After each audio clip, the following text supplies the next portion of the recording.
Never seen a piece of furniture from before is Tasmania. This is a complete surprise for me.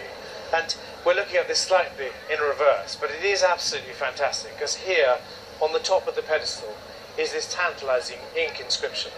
It says, "This Loo-table I bought at the Great Exhibition of All Nations, 1851, and by Mr. Loft," is it? Something like Lot or Loft, yeah, Mr. Loft. Not sure. And then on the underside of the top, we also have got this rather nice printed entry, also from the Great Exhibition original catalogue, and it says Lumsden, Brisbane Street Hobart Town, 145146, Loo-table top of Huon Pine and pedestal for the same. Was it something that has been inherited ever since the Great Exhibition? No, not at all. A friend of my mother's gave it to her in 1955 and said she hated it, and could my mother take it off her hands before she cut it up for firewood or something like that. So it was just a gift, and we've kept it since then, and it's here today. And there seem to be some animals that seem to be very keen on it as well. I see there's been a certain amount of chewing on the plinth. That's lurchers. Is that more? There's a lurchers, are there? Yes.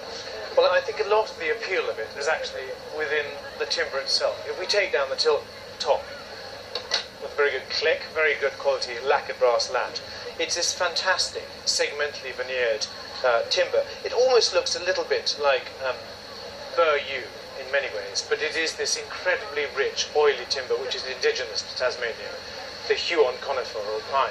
And I think the oiliness is a great appeal to your lurchers, because of course it's rather satisfying and rather like cedar, which is rather appealing. That's why they keep on going back for a little bit more of a nibble, I think.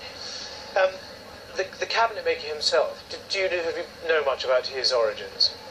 I understand that he was born in Elgin, right, and he went to Tasmania, but whether that was under a cloud, I don't know. Right. But, his life must be fairly grim in Elgin if he decided to move to Tasmania, because that's in the 1830s or 1840s. It was a pretty rough and tough and hardy place to be then.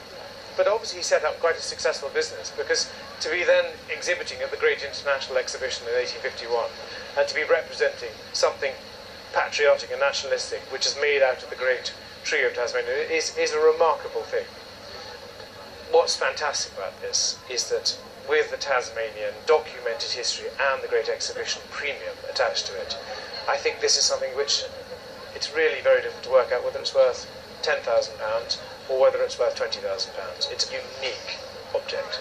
Despite the dog eating it. Despite the dog eating it, I think it's a fantastic thing. Thank you very much. So long may it survive. Thank you very much. Thank you very much.